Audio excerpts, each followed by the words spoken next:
Shalom, friends. It's an honor and delight to be here with Professor David Nirenberg, who is Dean of the Divinity School at the University of Chicago, and the Deborah R. and Edgar D. Janota Distinguished Service Professor of Social Thought, Medieval History, Fundamentals, Middle East Studies, Romance Languages, and Literature at the college.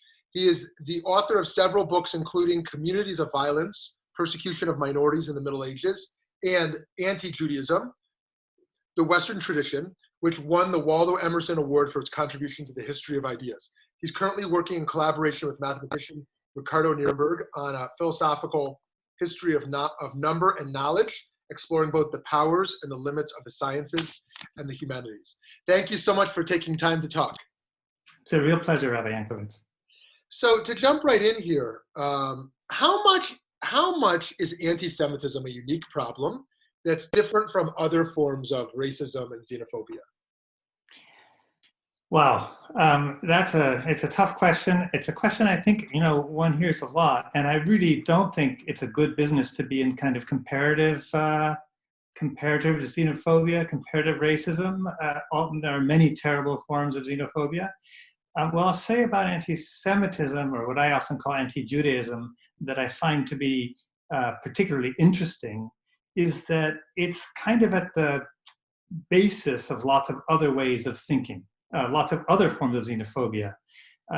If over time people have imagined Muslims as Jews and attacked them as Jews, which they have, if over time people have imagined many other outgroups as Jews and attacked them as Jews, it's because anti-Judaism is at the kind of foundation of a lot of the systems of thought we have available. So through Christianity, through Islam, thinking about Judaism as something that you need to overcome became a really foundational aspect of how a lot of the world thinks. And that means that even when a problem isn't really about the Jews, say Muslim immigration in Poland today, why does that become a problem of anti-Semitism? Why does that become a problem about George Soros? Because anti-Judaism can serve as a foundation to animate other forms of hatred too. And that's quite special, that's quite unique, that anti-Judaism has become so separable from Jews themselves and can be applied to so many different aspects of the world. Very, very powerful. So do you believe there's a difference between the ways people with anti-Semitic views see what Judaism represents and perceptions of individual Jews? I do. In fact, I think there can be an enormous disconnect. In fact, I think anti-Judaism doesn't even need to have any real Jews around in order to work. Lots of societies with no living Jews in them think about their society in terms of Judaism. So if you think about a play like The Merchant of Venice, right, in which Shakespeare is using Shylock to think about his own society and creating a really powerful figure of anti-Semitic figure, right? There haven't been any Jews living in Shakespeare's England for hundreds of years, and there won't be for generations more. That doesn't make anti-Judaism less powerful. You don't need real Jews. But what's really interesting is how many people who have deep anti-Semitic theories today don't necessarily know many Jews. So if you think about the way in which the Great Replacement theory is being used in the US, that's an idea that the Jews are behind bringing in all the other non-white minorities into the US to destroy the white race. Well, you can have those ideas without actually knowing any Jews or particularly hating any Jews, but reacting to the world around you. So I don't think that that anti-Semites necessarily think about individual Jews in the same way that they think about the world. What they're doing is using anti-Semitic systems of thought to explain the world they live in. Fascinating. So, both philo-Semites and anti-Semites often claim that Jews or Judaism is exceptional. And I wonder, do you believe, is your read of history that Judaism is disproportionately revolutionary in various societies, that actually the smallness of the people and yet the greatness of the impact is something abnormal? And if so, what do we do? How is such data handled sensitively or responsibly? I think Judaism is exceptional in the sense that so many societies have put thinking about Judaism at the center of themselves. So the whole Christian world right, thinks about its ideals in terms of a relationship to Judaism, a relationship of overcoming Judaism, a relationship of taking over Judaism. The whole Muslim world thinks to some degree in terms of its relationship to Judaism, again, because Muhammad claimed to have the true interpretation of the Torah, and because of more recent historical events as well. So what's exceptional isn't really that the Jews are revolutionary, but that people thinking about Judaism have carried out so many revolutions. And for example, Marx is a great example. Here's a revolution. The Marxist thought is a revolution in Europe, and it certainly involves Jews in that Marx thought of capitalism as Jewish, but it's not particularly Jewish in its personnel, even if Marx himself was a Protestant convert from Judaism.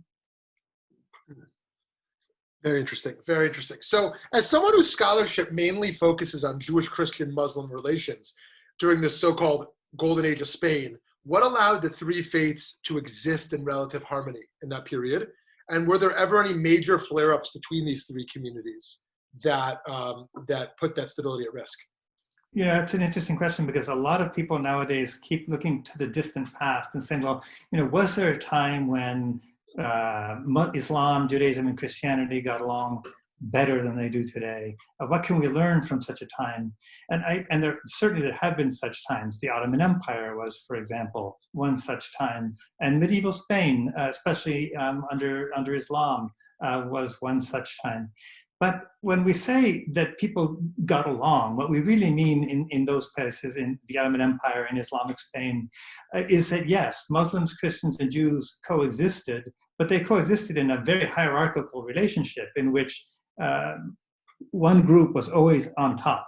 And even in that setting where the freedoms of, say, the Jews were radically restricted, even in such a setting, there were often really violent outbreaks.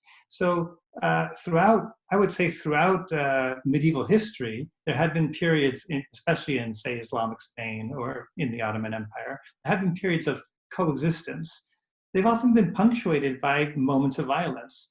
One such moment of violence, which kind of feels familiar today with the COVID moment, is the Black Death. When the Black Death comes to Spain, there are outbreaks of violence, there's killing of hundreds of Jews, based on the argument that God is punishing Christian Spain for tolerating the killers of Christ, the Jews, in Christian society.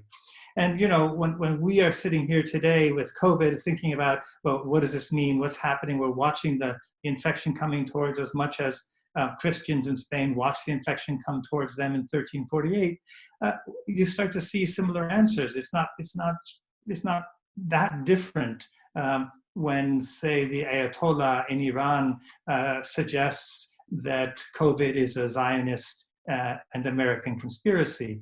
So these kinds of ideas are still around. And when you think about the amount of time in which in the US we've had a very strong coexistence of Muslims, Christians, and Jews with no violence really, or very little violence since roughly well before the Second World War, those periods like that of about 100 years of coexistence without violence, without eruptions of violence, that's pretty much what you had in medieval Spain. So we're not that different from even the very best moments in the distant past in terms of what you might call this punctuated equilibrium, where you have long periods in which Jews fit very well into society, punctuated by moments of sharp violence. That's a medieval pattern as well. Very interesting. So if, as you argue in your interview with the New Yorker earlier this year, that Judaism often represents the unidentifiable other, that communities work together to resist, what are some ways to bring people together and build community free from this type of existential fear of outsiders? I know this is a question a lot of people are thinking about in general these days. Yeah, that's a really hard one, right? That's where you're asking the historian of the distant past to kind of produce actionable intelligence for the present. And I guess I'd say that from my point of view, what's interesting is the degree to which the great religions and the systems of thought that have been born from the great religions, like most Western philosophy, etc., have used Judaism to think about the other. So how do we overcome that work? How do we take, for example, the negative work that's been done with Judaism within Christianity, within Islam, within idealist philosophy, within Marxism? How do we take that negative work and try find positive potentials? Well, these great religious traditions and the great philosophical traditions also produce plenty of positive potentials for thinking about Judaism. So for every negative one, there is a positive one. And similarly, in the past, for every negative episode or demonization of the Jews, there's also been, I think you used the word philo-Semitic, there have also been kind of positive depictions. So I think what we need to do is constantly stress the fact that it's up to us to decide which aspects of these traditions we put to work. There's plenty of people out there working really hard to put the negative potentials to work. Lots of propaganda, lots of nationalism, lots of religious agitation, working to put the negative to work. But the same can be said for the positive. We can also put the positive stories about the place of Judaism at the origins of Islam, or the place of Judaism in the origins of Christianity, etc., to work in our present. The question is, how do we do that? What energy, what power is put behind doing that, and is that critical power commensurate to the power being put to negative work? It's not an easy task, and I don't know that anyone has made themselves the champions of this work, but I think it's the kind of work that people of good faith throughout the world can carry out. Wonderful. Okay, so just one last question for you today, because we value your time so much. What would you identify as the three most influential Jewish ideas that ideologies were developed in opposition to throughout history? And perhaps you can pick one of the three and just flesh it out a little bit as to how monumental and central that Jewish ideology was in developing a counter-ideology. Wow. Well, I can't do three. Three is very Trinitarian. I think I'm going to do just one. Okay. And I hadn't, this question comes out of the blue, and it's a really, really hard and interesting question. Let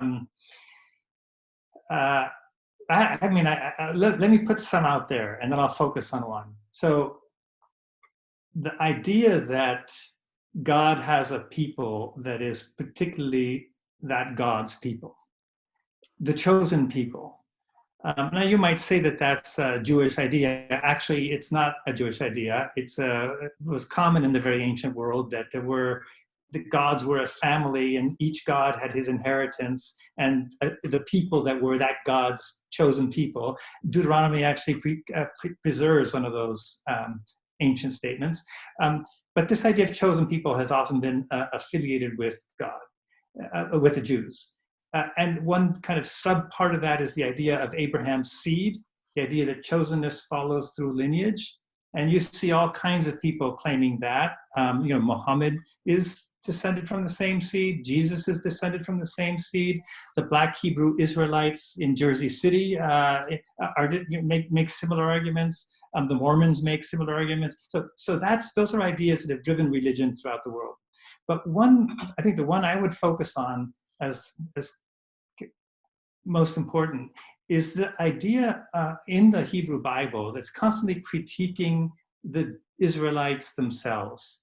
That is, the Hebrew Bible is constantly saying, this is how you should worship me, but you aren't worshiping me right. You're worshiping me with your mouths, but not with your hearts. This kind of constant self-critique that the Hebrew scriptures set up about the Hebrew people, about the Israelites. That notion of we've been called and we're not getting it right. That idea has driven the formation of new religions over and over again. It does so in the Psalms, right? God chooses the tribe of Judah because this other tribe doesn't worship him right. That kind of sectarian process. It's the same logic with which Christianity said, no, we have it right, you, the Jews, have it wrong. It's the same sectarian logic with which Islam said, no, you Christians have it wrong, you Jews have it wrong, we have it right. But behind all of what I'm calling a sectarian logic, meaning this energy for forming new religions and pushing aside the old one, is this self-critical idea that I'm not quite good enough. I'm not getting it right. I've been called, I'm not quite getting it right. Self-critique. And I say that that's self-critique, for good and for ill, is one of the most important kind of legacies of the Hebrew scripture, and I might associate it with Judaism in general. Fascinating. We're very grateful for your time, friends. Be sure to read Anti-Judaism, the Western Tradition, among Professor Nirenberg's other fascinating books. Thank you so much. Thanks very much. It was a great pleasure.